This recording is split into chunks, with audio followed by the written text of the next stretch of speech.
بسم اللہ الرحمن الرحیم نحمدہ ونصلی علی رسولہ الکریم اما بعد۔ محترم دوستوں اور بزرگوں،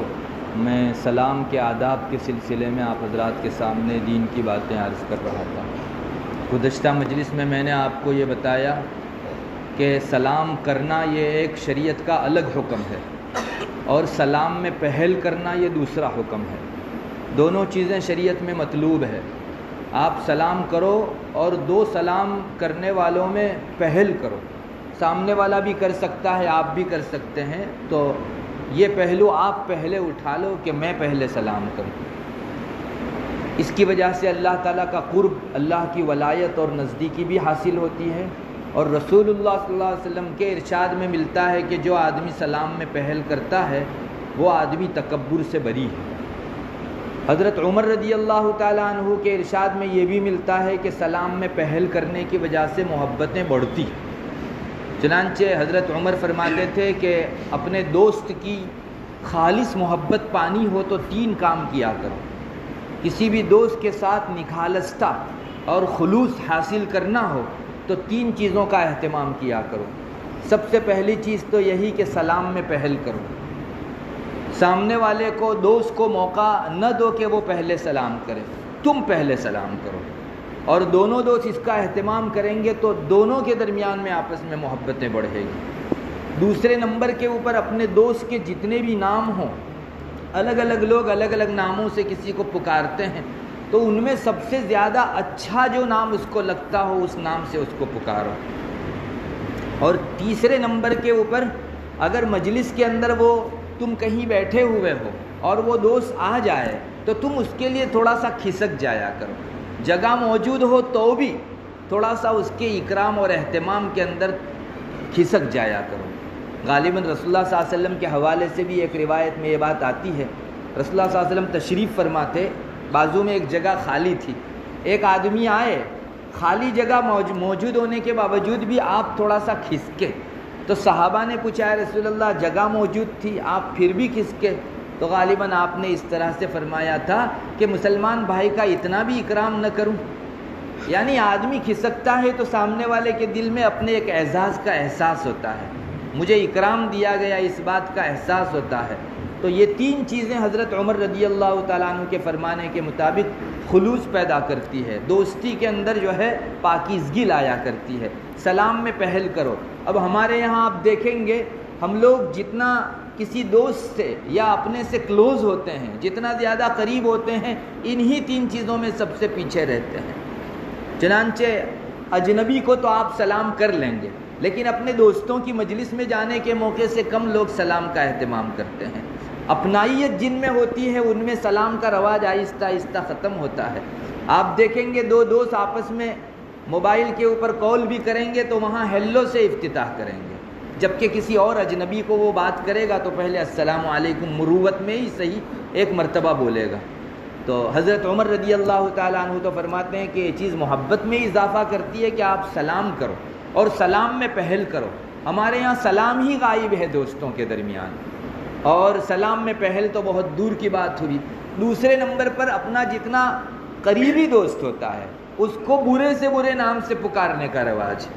کسی دوسرے کو تو آپ اہتمام سے پکار لیں گے، انسانیت کے ناطے ہی صحیح کچھ اچھا نام اپنی طرف سے منتخب کر کے بھی بول دیں گے، لیکن اس دوست کو جتنا برا نام ہے اس سے پکاریں گے تو پھر اگر ہماری دوستی میں خلوص نہیں رہتا تو کسی اور کو شکایت کرنے کی ضرورت نہیں۔ آپ نے وہ اسباب ہی نہیں اپنائے جس سے دوستی میں خلوص آتا تھا۔ اسی طرح اوروں کے لیے تو آدمی اکرام کا اہتمام کرتا ہے، کھسکتا ہے مجلس میں، لیکن اپنے دوست کے لیے اس طرح کے اکرام کا اہتمام نہیں کرتا، جبکہ دوستی میں خلوص پیدا کرنے کے یہ اسباب حضرت عمر رضی اللہ تعالیٰ عنہ نے ارشاد فرمائے ہیں۔ ایک اور حکم سلام کے تعلق سے یہ ہے کہ مسلمان آپس میں ایک دوسرے سے ملیں تب تو سلام کیا ہی کریں، لیکن اپنے گھر میں داخل ہوں یا گھر سے باہر جائیں تب بھی مستقل سلام کریں۔ اپنوں کو بھی سلام کریں، بیگانوں کو بھی سلام کریں۔ بعض روایتوں میں یہ چیز ملتی ہے سلام کو پھیلاؤ چاہے تم اسے پہچانتے ہو یا نہ پہچانتے ہو۔ سامنے والے آدمی کو اگر نہیں بھی پہچانتے ہو، مسلمان ہے،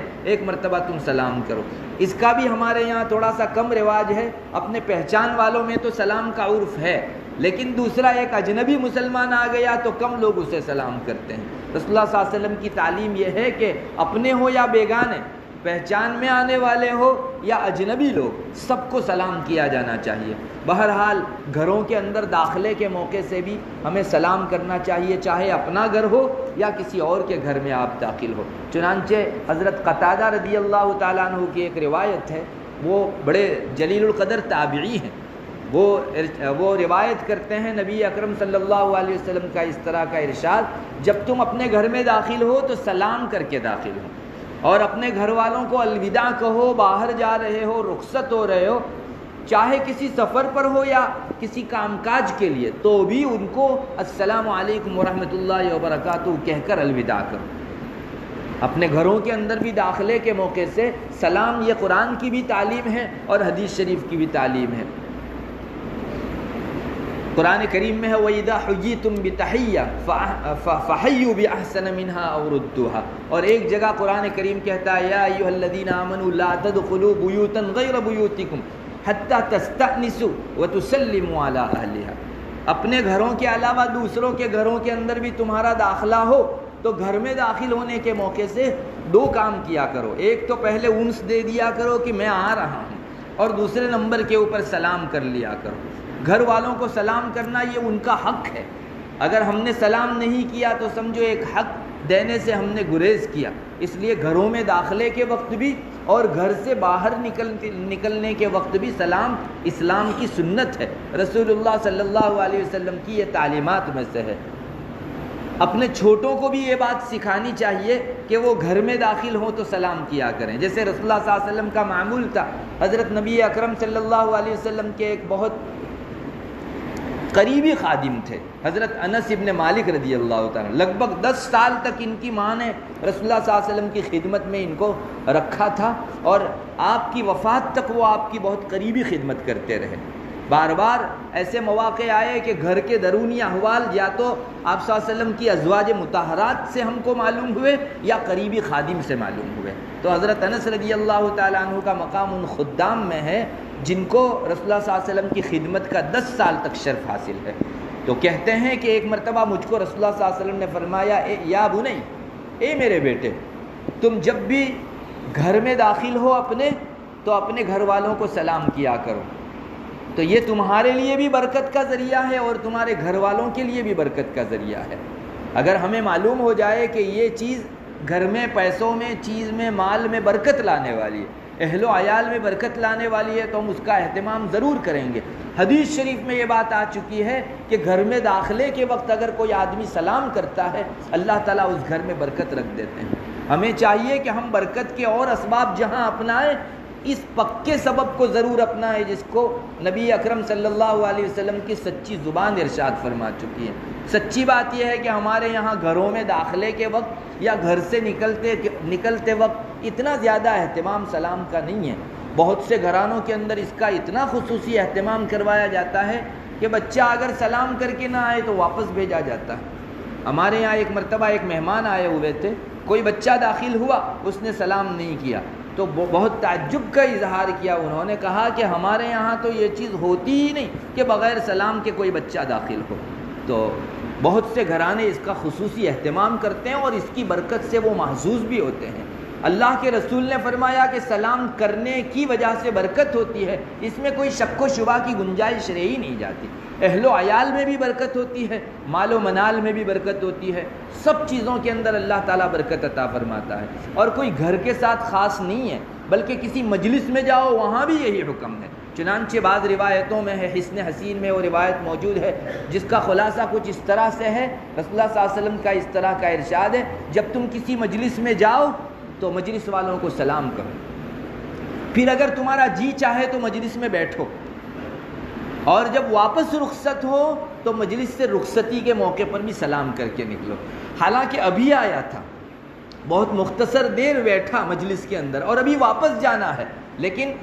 مختصر سی دیر کے اندر بھی آپ کو 2 مرتبہ ایک آنے کا اور ایک جانے کا سلام کرنا چاہیے۔ یہ سب تعلیمات اسلام کی ہیں۔ مسلمان اگر اپنے درمیان میں اس چیز کو اپنائیں تو انشاءاللہ اسلامی کلچر زندہ ہوگا، اسلام کی ایک تہذیب کا بول بالا ہوگا، جیسے کہ آج انگریزی تہذیب کا بہت بول بالا ہے۔ ایک آدمی، اللہ ہمیں معاف فرمائے، مسلمان ہونے کے ناطے السلام علیکم کے اندر وہ اعزاز محسوس نہیں کرتا جو انگریزی خطاب اور سمبودھن کے اندر وہ جو ہے اعزاز محسوس کرتا ہے۔ حالانکہ اسلامیات کو ہم نے کھو دیا، اس کا جو گہراپن ہے اسلام کے سلام کا، وہ ان کے دسیوں جو ہے رسمی سلاموں کے اندر نہیں ہو سکتا۔ رسول اللہ صلی اللہ علیہ وسلم کی سنت ہے، اللہ تعالیٰ کا حکم ہے، اس لیے اسی میں مسلمان کو اعزاز معلوم ہونا چاہیے۔ بہرحال سلام کے پھیلانے کا اسلام نے اتنا زیادہ اہتمام کروایا کہ ابھی مجلس میں آیا، معمولی دیر بیٹھا، واپس جا رہا ہے تو آنے کا سلام الگ اور جانے کا سلام الگ۔ بعض روایتوں میں اور بھی آیا ہے، حضرت ابو ہریرہ رضی اللہ تعالیٰ عنہ کی روایت ہے، رسول اللہ صلی اللہ علیہ وسلم کا اس طرح کا ارشاد ہے کہ جب تم کو اپنا کوئی مسلمان بھائی ملے تو اس کو سلام کرو، پھر تم جدا ہو گئے اور ایک دیوار کے فاصلے کے بعد واپس ملے، یا ایک درخت کے فاصلے کے بعد واپس ملے، یا کسی پتھر اور چٹان کے فاصلے کے بعد پھر ملاقات ہوئی تو اب بھی سلام کیا، دیوار کے بعد واپس ملے تو پھر سلام کرو، درخت کے بعد واپس ملے تو پھر سلام کرو، چٹان یا پتھر بڑا بیچ میں پڑا ہوا ہو اور اس کے بعد پھر ملاقات ہوئی تو 2 منٹ کی بات ہے، لیکن بار بار سلام کیا کرو، اس لیے کہ اسلامی تہذیب معاشرے میں جتنی پھیلے گی اتنی ہی زندہ ہوگی اور لوگوں کے دلوں میں اس کی ایک اہمیت بیٹھے گی۔ میں اس سے پہلے وہ واقعہ آپ کو سنا کر آیا، صحابہ کا تو بہت عجیب حال تھا۔ طفیل رحمہ اللہ وہ کہتے ہیں کہ میں حضرت عبداللہ ابن عمر رضی اللہ تعالیٰ عنہ کے پاس بار بار آتے رہتا تھا، تو حضرت ابن عمر رضی اللہ تعالیٰ عنہ بازار میں جاتے تھے، تو ایک دن مجھ کو کہا حضرت عبداللہ ابن عمر نے کہ طفیل چلو بازار میں جانا ہے، تو طفیل نے کہا کہ حضرت آپ بازار میں جاتے ہو، کسی دکاندار کے پاس کھڑے بھی نہیں رہتے ہو اور کوئی خرید و فروخت بھی نہیں کرتے ہو اور کسی جگہ بھاؤتال بھی نہیں کرتے ہو، تو آپ مجھے بازار میں لے کر جاتے کیوں ہو؟ تو حضرت عبداللہ ابن عمر رضی اللہ تعالیٰ عنہ کا جواب سنیے، فرمایا میں مسلمانوں کو ملنے کے موقع سے سلام کرنے کی نیت سے بازار جاتا ہوں، کوئی خریدنے کا مقصد نہیں، جتنے مسلمان ملیں گے ان سب مسلمانوں کو میں سلام کروں گا۔ یہ حضرت عبداللہ ابن عمر کی اتباع تھی۔ صحابہ اگر بہت بلند مقام ہے تو صرف صحابیت کی وجہ سے نہیں ہے، ان کا صحابہ پن بھی ہے اور ساتھ میں اتباع بھی ہے۔ امت عاجز ہے، میں تو اسی لفظ کو استعمال کروں گا، صحابہ جیسی اتباع کرنے سے امت عاجز ہے۔ انہوں نے اپنا سب کچھ نچوڑ کر اتباع کے حوالے کر دیا تھا، سمجھ میں آئے نہ آئے پیروی کرنی ہے۔ اللہ کے رسول صلی اللہ علیہ وسلم کا ایک مرتبہ ارشاد آ گیا، پوری دنیا مل کر صحابہ جیسی اتباع نہیں لا سکتی، لیکن جو جتنا اتباع میں آگے بڑھا ہوا ہے وہ صحابہ سے قریب اور رسول اللہ صلی اللہ علیہ وسلم سے قریب۔ کیا ٹھکانہ ہے اس اتباع کا کہ محض اس بنیاد پر بازار میں جا رہے ہیں کہ مسلمان زیادہ ملیں گے مجھے زیادہ سلام کرنے کا موقع ملے گا۔ اور ہمارے بعض صوفیہ باقاعدہ بازار کے اندر اپنی مجلس ذکر کی لگاتے تھے۔ ملا علی قاری نے لکھا ہے کہ بعض نقشبندی بزرگ جو تھے وہ بازار کے اندر مجلس لگاتے تھے اور اسی نیت سے کہ غافلوں کے درمیان میں اللہ کا ذکر یہ زیادہ اہمیت رکھنے والی چیز ہے۔ بازار میں سب لوگ اپنی مستی میں مست ہے، ہر ایک کوئی بیچنے میں کوئی خریدنے میں، ایسوں کے بیچ اگر اللہ کا نام زندہ کیا جائے، السلام علیکم اور وعلیکم السلام کی فضا تیار کی جائے، یہ جگر گردے کی بات ہے، اس لیے اس کا ثواب اور اجر بھی بہت زیادہ رکھا گیا ہے۔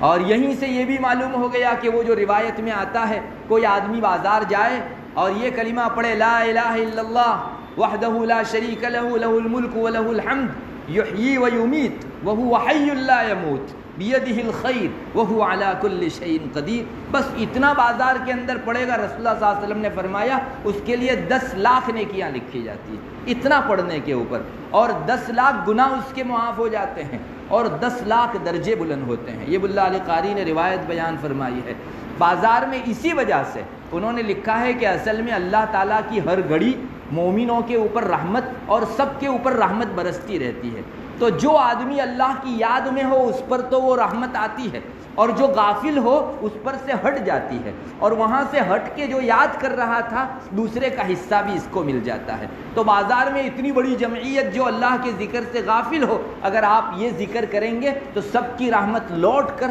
آپ کو مل جائے گی۔ یہ بھی ایک فلسفہ ذکر کیا جاتا ہے کہ غافلوں کے درمیان میں، جو لوگ اللہ کے ذکر میں نہیں ہیں، ان کے درمیان میں ذکر کی اہمیت تنہا اور خلوت میں ذکر کرنے کے مقابل بڑھ جاتی ہے۔ بعض روایتوں میں یہ بھی آتا ہے کہ کوئی آدمی غافلوں کے درمیان میں بازار وغیرہ کے اندر اللہ کا ذکر کرے تو وہ ایسا ہے جیسے لشکر لڑ رہا تھا مسلمانوں کا اور سب پھر بھاگنے لگے، اور یہ آدمی لشکر کے اندر وہیں اپنے میدان کے اندر جمع اللہ کی خاطر لڑ رہا ہو۔ تو فرار اختیار کرنے والوں کے درمیان میں صبر کرنے والے کا جتنا بڑا مقام ہے، غافلوں کے بیچ اللہ کا ذکر کرنے والے کا اتنا بڑا مقام ہے۔ ہمیں چاہیے کہ اپنوں میں، دوسروں میں، بازاروں میں، گھروں کے اندر، مجلسوں میں، سب جگہ سلام کا زیادہ سے زیادہ رواج ڈالیں، اور ایک مسلمان کو گڈ مارننگ، گڈ ایوننگ کے بجائے السلام علیکم میں زیادہ عزت محسوس ہونی چاہیے۔ ہماری آنکھیں الٹی ہو گئی ہیں اور ہمارے معیارات معکوس ہو گئے ہیں، اس وجہ سے آج ہم کو اس میں زیادہ اعزاز معلوم ہوتا ہے۔ ہمیں چاہیے کہ السلام علیکم کو اس طرح سے چپکے رہیں جس طرح یہ ہماری ذاتی تہذیب ہے اور ہمارے بدن کا ایک حصہ ہے۔ اللہ تبارک و تعالی عمل کی توفیق عطا فرمائے۔